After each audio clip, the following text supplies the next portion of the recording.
अस्सलाम वालेकुम एवरीवन। आज के लेक्चर में हम स्टार्ट करेंगे एफएससी पार्ट 1 का थर्ड चैप्टर जो कि है gases.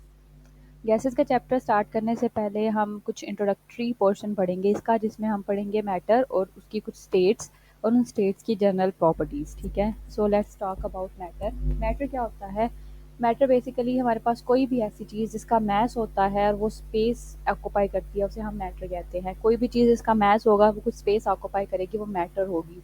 For example if they are animals they are matter, ठीक है। ह्यूमन्स आर मैटर, ठीक है। Stars are matter, earth is a matter. हर वो चीज़ जिसका जो है वो कोई ना कोई मैस है और वो सिस्टम और वो स्पेस ऑक्यूपाई कर रही है, वो हमारे पास क्या है? वो हमारे पास मैटर है। मैटर की जो है वो हमारे पास 4 स्टेट्स होती हैं, ठीक है, जिनमें सबसे पहले हमारे पास है gases, then liquids, then solid and then plasma. ये चारों हमारे पास स्टेट्स ऑफ मैटर होती हैं। इनकी जो है वो हम जनरल प्रॉपर्टीज़ के बारे में बात करेंगे, क्योंकि आगे फर्दर आने वाले चैप्टर्स के अंदर हमने बहुत डिटेल्स में पढ़ना है इनके बारे में। तो अभी हम सिर्फ इंट्रोडक्टरी पोर्शन तक रहेंगे और सिर्फ जनरल प्रॉपर्टीज़ के बारे में ही हम बात करेंगे, ठीक है। सबसे पहले जो है वो हमारे पास आती हैं गैसेस। गैसेस क्या होती हैं? गैसेस जो है ये सिंपलेस्ट फॉर्म ऑफ मैटर हैं, जिसमें पार्टिकल्स जो होते हैं वो इंडिपेंडेंटली एग्जिस्ट करते हैं। हमारे एटमॉस्फेयर जो है वो सारे का सारा गैसेस से मिलकर बना हुआ है। हमारे एटमॉस्फेयर के अंदर डिफरेंट गैसेस प्रेजेंट है, जिनमें हमें पता है कि सबसे ज़्यादा जो है वो नाइट्रोजन की कंसनट्रेशन है, ठीक है। दैन हमारे पास जो है वो ऑक्सीजन आती है, नाइट्रोजन के बाद हमारे पास जो है ऑक्सीजन की कंसनट्रेशन है। इसके अलावा हमारे एटमॉस्फेयर में कार्बन डाइऑक्साइड प्रेजेंट है, हीलियम गैस प्रेजेंट है एंड मैनी अदर गैसेज हमारे एटमॉस्फेयर के अंदर प्रेजेंट है। तो ये सबसे सिंपलेस्ट फॉर्म होती है, सबसे सिंपलेस्ट स्टेट है मैटर की, जिसमें हमारे पास पार्टिकल्स होते हैं वो इंडिपेंडेंटली एग्जिस्ट करते हैं। ठीक हो गया। अगर हम इसकी जनरल प्रॉपर्टीज़ की हम बात करें तो जनरल प्रॉपर्टीज़ में हमारे पास सबसे पहले जो है वो हमारे पास है वॉल्यूम। वॉल्यूम गैसेस का कोई भी डेफिनेट वॉल्यूम नहीं होता। गैसेस को जितना वॉल्यूम अवेलेबल होता है, ये सारे का सारा वॉल्यूम जो होती हैं ये वो ऑक्यूपाई कर लेती हैं। वो वॉल्यूम जो है वो किसी छोटे से बॉक्स के इक्वल है तो गैसेस का वॉल्यूम उस बॉक्स के इक्वल होगा। अगर वो कमरे के इक्वल है तो गैसेस का वॉल्यूम उस कमरे के इक्वल होगा। इनका अपना कोई भी डेफिनेट वॉल्यूम नहीं होता। देन चूंकि इनका कोई डेफिनेट वॉल्यूम नहीं होता, इसलिए इनकी कोई डेफिनेट शेप भी नहीं होती है। जिस कंटेनर में हम इनको पोर करेंगे, ये उसी कंटेनर की जो है वो शेप को इख्तियार कर लेते हैं, ठीक है। उसके बाद अगर हम बात करें इनकी डेंसिटीज़ की, तो गैसेस की डेंसिटीज सॉलिड और लिक्विड दोनों से बहुत कम होती हैं। इसलिए आपने अक्सर देखा होगा कि गैसेस जो होती हैं वो बबल अप करती हैं। किसी भी अगर हम कोल्ड ड्रिंक फर्स्ट करें, let's suppose cold drink example लेते हैं, हमने देखा होगा कोल्ड ड्रिंक के ग्लास के अंदर से ना अक्सर बबल्स जो होते हैं वो नीचे से ऊपर की तरफ आ रहे होते हैं। वो क्यों आ रहे होते हैं? वो बबल्स बेसिकली गैसेस के बबल्स होते हैं। वो गैस जो होती है, चूँकि इनकी डेंसिटी कम होती है, इसलिए ये बबल अप करते हैं, ठीक है। गैसेस की कुछ बहुत ज़्यादा इंपॉर्टेंट प्रॉपर्टीज़ जो होती हैं, उनमें सबसे पहले हमारे पास जो है वो डिफ्यूजन आ जाती है। गैसेस जो होती हैं ये डिफ्यूज़ आउट करती हैं, एक जगह से दूसरी जगह मूव करती हैं। हम अगर एयर फ्रेशनर अपने रूम के एक कोने में खड़े होकर हम उसको जो है उसका छिड़काव करें, तो उसकी स्मेल पूरे रूम में फैल जाती है। वो क्यों फैलती है? डिफ्यूजन की वजह से फैलती है। देन हमारे पास जब गैसेस की एक बहुत इंपॉर्टेंट प्रॉपर्टी होती है एफ्यूजन। एफ्यूजन में क्या होता है कि एफ्यूजन में गैसेस जो होती हैं वो स्केप आउट करती हैं through a small hole from area of high pressure toward area of low pressure, ठीक है। जब टायर ब्रस्ट करता है तो उसमें से जो गैस निकलती है वो हमारे पास एफ्यूजन की एग्जाम्पल होती है, ठीक है। अभी हम लोगों ने पढ़ा कि गैसेस की कोई डेफिनेट वॉल्यूम और कोई डेफिनेट शेप नहीं होती। इसी यही वजह है कि हम इनको जो है वो कंप्रेस कर सकते हैं। हम इनको कंप्रेस करते हैं, इनके दरमियान बहुत ज़्यादा एम्प्टी स्पेसेस प्रेजेंट होती है। अब हम इनको कंप्रेस करते हैं, वो एम्प्टी स्पेसेस जो होती हैं वो खत्म हो जाती हैं और गैसेस के मॉलिक्यूल्स एक दूसरे के नज़दीक आ जाते हैं। देन सेकंड थर्ड इसके बाद हमारे पास प्रॉपर्टी है, वो है एक्सपेंशन। गैसेस को जिस वक्त हम हीट करते हैं तो ये एक्सपैंड करती हैं, और जितना ज़्यादा वॉल्यूम इनको अवेलेबल आता है, ये सारे का सारा वॉल्यूम जो होता है ये ऑक्यूपाई कर लेती हैं। देन हमारे पास जो है एक बहुत इंपॉर्टेंट प्रॉपर्टी है, दैट इज जोल थॉमसन इफेक्ट। जोल थॉमसन इफेक्ट क्या होता है कि जिस वक्त हम हाईली प्रेशराइज्ड गैस को जो है वो हाईली प्रेशराइज्ड गैस को जब हम एक्सपैंड करते हैं, सडनली एक्सपैंड करते हैं, तो वो कूलिंग काज करती है। इस इफेक्ट को हम जोल थॉमसन इफेक्ट कहते हैं, और ये हम जोल थॉमसन इफेक्ट जब आगे इंशाल्लाह इसी चैप्टर में इसको बहुत डिटेल से पढ़ेंगे। दैन इंटरमोलेकुलर फोर्सेस, चूँकि अभी हम लोगों ने पढ़ा गैसेस के दरमियान बहुत ज़्यादा एम्प्टी स्पेसेस होती हैं, इनका वॉल्यूम कोई डेफिनेट नहीं होता, तो इनके मॉलिक्यूल्स होते हैं उससे बहुत ज़्यादा फासले पे प्रेजेंट होते हैं, इसलिए इनके दरमियान अट्रैक्टिव फोर्सेस जो होती हैं वो बहुत ज़्यादा वीक होती हैं। गैसेस के मॉलिक्यूल जो होते हैं ये रैंडम मोशन के अंदर होते हैं, मुसलसल जब वो मूव कर रहे होते हैं, रैंडमली मूव कर रहे होते हैं। इस मोशन के दौरान ये एक दूसरे से कोलाइड करते हैं, जिस कंटेनर के अंदर ये प्रेजेंट है उस कंटेनर के साथ कोलाइड करते हैं और उसके ऊपर जो वो प्रेशर एक्सर्ट करते हैं।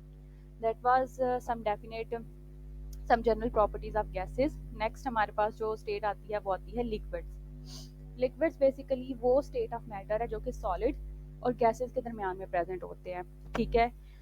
लिक्विड का हमेशा डेफिनेट वॉल्यूम होगा, इनका गैसेस की तरह इनफिनिट वॉल्यूम नहीं होता, इनका डेफिनेट वॉल्यूम होता है, ठीक है।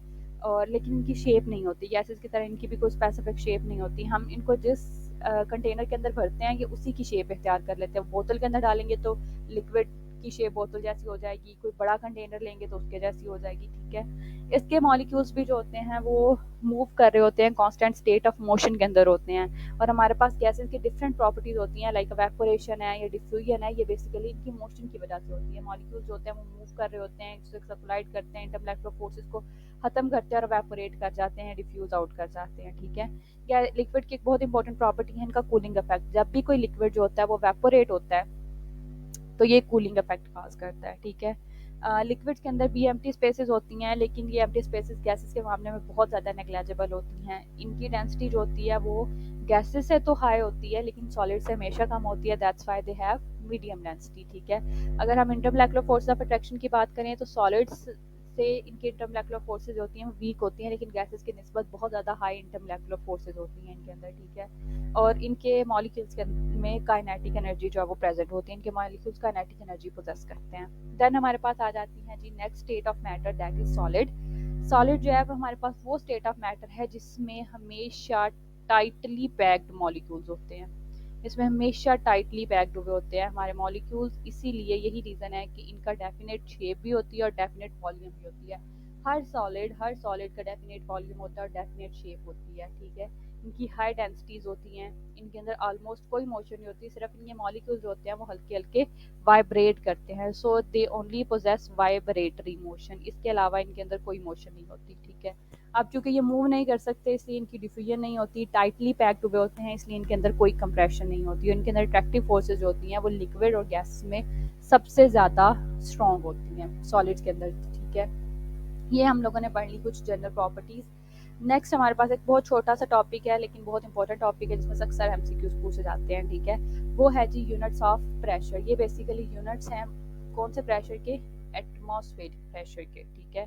एटमॉस्फेरिक प्रेशर के बारे में हम लोगों ने पढ़ा कि एटमॉस्फेरिक प्रेशर का यूनिट जो होते हैं मोस्ट जनरली हम जो यूनिट यूज़ करते हैं वो होते हैं 1 atm।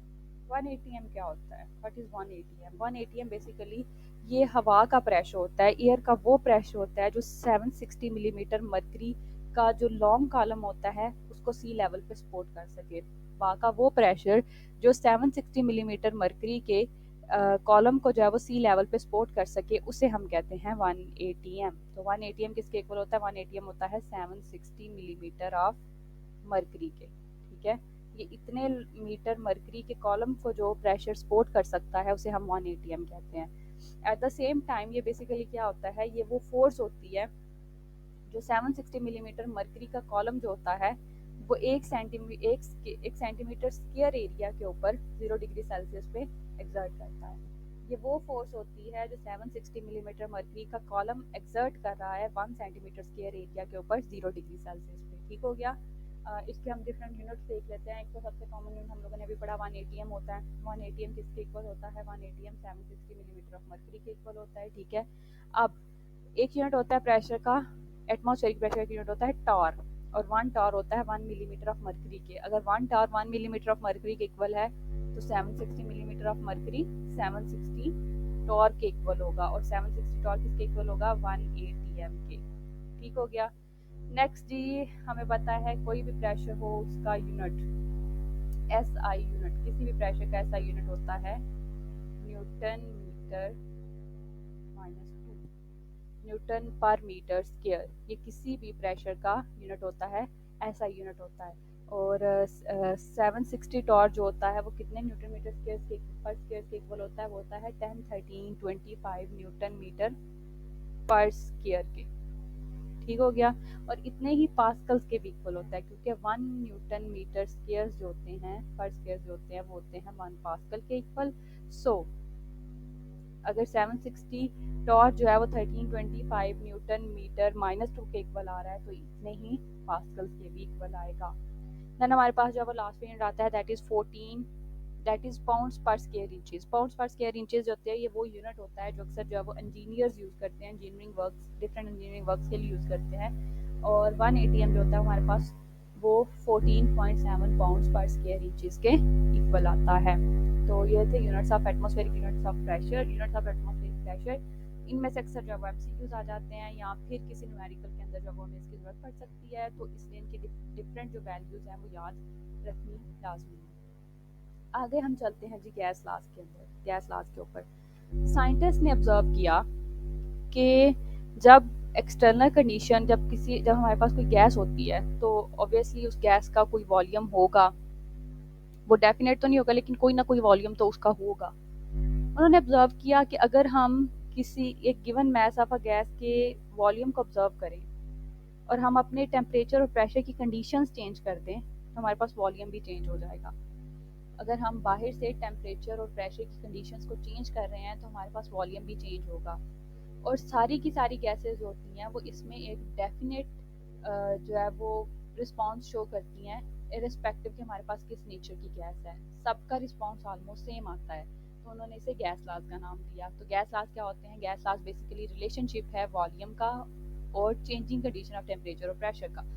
Relationship between volume and changing condition of temperature and pressure, इसे हम जो है वो गैस लॉज कहते हैं। हमारे पास डिफरेंट गैस लॉज हैं, बॉयल्स लॉ है, चार्ल्स लॉ है, एवोगैड्रोस लॉ है, इसके अलावा और लॉज भी हैं जो कि हम आगे फर्दर इसी चैप्टर में पढ़ेंगे। आज हम जो लॉ पढ़ेंगे that is Boyle's law. Boyle's law क्या है? बॉयल्स लॉ जो है वो एक आयरिश साइंटिस्ट थे, रॉबर्ट बॉयल, इन्होंने हमें दिया था। और ये लॉ क्या करता है? ये लॉ बेसिकली एक्सप्लेन करता है वॉल्यूम और प्रेशर के रिलेशनशिप को कांस्टेंट टेम्परेचर के ऊपर। अगर हमारे पास एक गिवन मास का वॉल्यूम हो तो हम उसका प्रेशर के साथ रिलेशनशिप बता सकते हैं, लेकिन क्या करना है हमें टेम्परेचर जो है वो कांस्टेंट रखना है। तो बॉयल्स लॉ हमें क्या कहता है? बॉयल्स लॉ कहता है कि volume of a given mass of a gas is inversely proportional to applied pressure. किसी भी गिवन मास ऑफ गैस का वॉल्यूम जो होता है वो अप्लाइड प्रेशर के, हमने उस पर जितना प्रेशर अप्लाई किया उसके इनवर्सली प्रोपोर्शनल होता है। बट क्या है कि टेम्परेचर कांस्टेंट हो। अगर हम टेम्परेचर कांस्टेंट रखें तो प्रेशर और वॉल्यूम एक दूसरे के इनवर्सली प्रोपोर्शनल आते हैं। इसकी मैथमेटिकल एक्सप्रेशन हम देख लेते हैं। हम कह रहे हैं कि वॉल्यूम जो है वो इनवर्सली प्रोपोर्शनल आ रहा है प्रेशर के, ठीक है। अब हमें इसमें से जो है वो ये इनवर्सली प्रोपोर्शनल का साइन खत्म करना है, हमें इनवर्सली प्रोपोर्शनल का साइन खत्म करना है, तो हमें यहाँ पे क्या लगाना पड़ेगा? हमें इसकी जगह कांस्टेंट लगाना पड़ेगा। वो कांस्टेंट जो होता है वो हमारे पास होता है k, ठीक है। अगर हम इस कांस्टेंट k को की वैल्यू निकालना चाहें तो हम p को इस साइड पे ले जाएंगे, p वहाँ जाके जो है वो मल्टीप्लाई हो जाएगा, जो हो जाएगा pv is equals to k, ठीक हो गया। अब ये हमारे पास मैथमेटिकल इक्वेशन है। इस इक्वेशन के अंदर हमारे पास k जो है ये कांस्टेंट है, v वॉल्यूम है, p प्रेशर है। इसका मतलब क्या आ रहा है कि जब भी हम प्रेशर और volume of a given mass of a gas को मल्टीप्लाई करते हैं तो हमारे पास प्रोडक्ट हमेशा कोई ना कोई कांस्टेंट क्वांटिटी आती है, कोई ना कोई कांस्टेंट अमाउंट आती है, ठीक है। अब इस एक्सप्रेशन के थ्रू हम जो है वो निकाल सकते हैं k के यूनिट्स भी निकाल सकते हैं। k के यूनिट्स क्या होंगे?